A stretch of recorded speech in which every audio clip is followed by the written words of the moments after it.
हाथ पैर बांधकर वापस भेजे गए भारतीय नागरिक, अमेरिकी दूतावास बोला। इन एलियंस को अमेरिका में अवैध प्रवासी घोषित किए गए 104 भारतीय नागरिकों को भारत वापस भेज दिया गया है।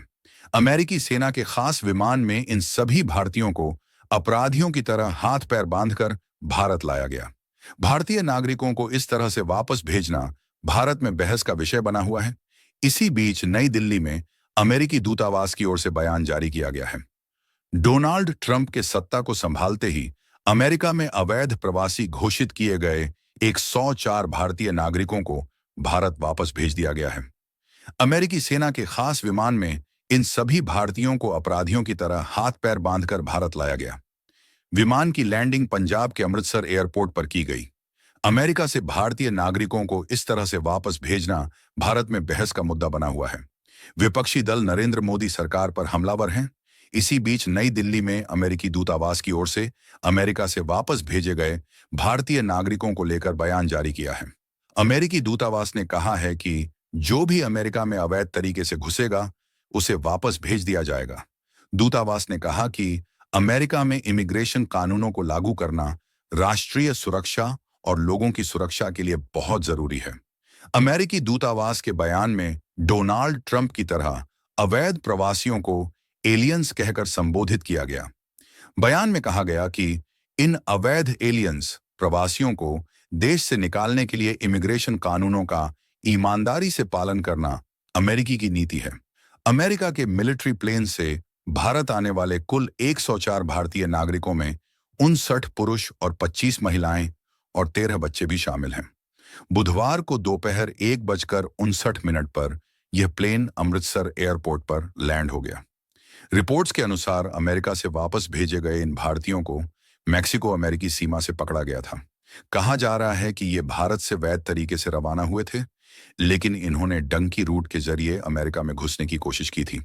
विवादों में ट्रंप का सैन्य विमान से प्रवासियों को वापस भेजने का फैसला अमेरिका में चुनाव जीतने के बाद से ही राष्ट्रपति डोनाल्ड ट्रंप अवैध प्रवासन के मामले में कड़ा रुख अपनाए हुए हैं।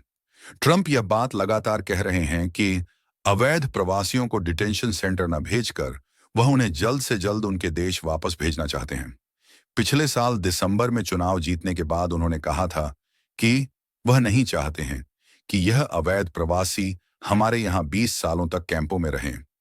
ट्रंप ने कहा था कि वह इन सभी लोगों को उनके देश वापस भेजेंगे और इन देशों को अपने नागरिकों को वापस लेना भी होगा। खास बात है कि अमेरिका में अवैध प्रवासियों को उनके देश वापस भेजने के लिए कभी सैन्य विमानों का इस्तेमाल नहीं किया गया था। ऐसा करना सिविल प्लेन के मुकाबले कई गुना महंगा भी पड़ता है। इसके बावजूद भी अमेरिका के राष्ट्रपति डोनाल्ड ट्रंप को खर्च की चिंता नहीं की। उन्होंने अमेरिकी आर्मी के विमानों से ही अवैध प्रवासियों को वापस भेजना बेहतर समझा। यूएस आर्मी के विमान अभी तक भारत समेत ग्वाटेमाला, पेरू, हैंडर्स और इक्वाडोर तक अवैध प्रवासियों को छोड़ने जा चुके हैं। ऐसा कहा जा रहा है कि अवैध प्रवासियों को अपराधियों की तरह हाथ पैर बांधकर वापस भेजकर ट्रंप दुनिया को संदेश देना चाहते हैं कि वह अवैध प्रवासन के मामले में बहुत सख्त हैं। अब सिविल विमानों से अवैध प्रवासियों की वापसी बेशक ट्रंप सरकार के लिए कम खर्च में पड़ रही हो, लेकिन उसका प्रभाव कम रहेगा। वहीं अगर अमेरिकी सेना के विमानों से प्रवासियों को उनके देश वापस भेजा जाता है तो यह काफी ज्यादा प्रभावशाली होगा। अमेरिका का कड़ा संदेश पूरे विश्व को जाएगा कि अगर उनके देश में कोई अवैध घुसपैठ करता है तो उसका क्या हाल हो सकता है।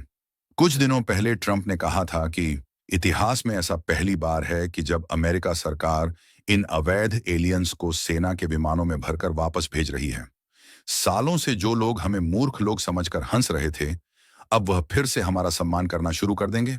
हालांकि डोनाल्ड ट्रंप का अवैध प्रवासियों को इस तरह से वापस भेजने का फैसला विवादों में जरूर है।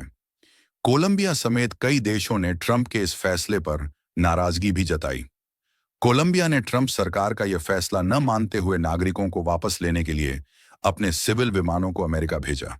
कोलंबिया ने साफ कह दिया कि वह नहीं चाहता है कि यूएस आर्मी के विमान से उनके नागरिक वापस आएं। कोलंबिया ने अपने सिविल विमानों को अमेरिका भेजा, जिसमें सम्मान के साथ उसके नागरिक देश वापस आए। भारतीयों की अमेरिका से इस तरह से वापसी को लेकर कांग्रेस समेत अन्य विपक्षी पार्टियां नरेंद्र मोदी सरकार को घेरने की पूरी कोशिश कर रही हैं। समाजवादी पार्टी के सांसद अखिलेश यादव से लेकर शशि थरूर तक कई नेताओं ने इस मामले में केंद्र सरकार पर निशाना साधा है। वीडियो को लाइक करें, चैनल को सब्सक्राइब करें और बेल आइकॉन दबाना ना भूलें ताकि आपको मिल सकें हमारी हर नए वीडियो की अपडेट सबसे पहले।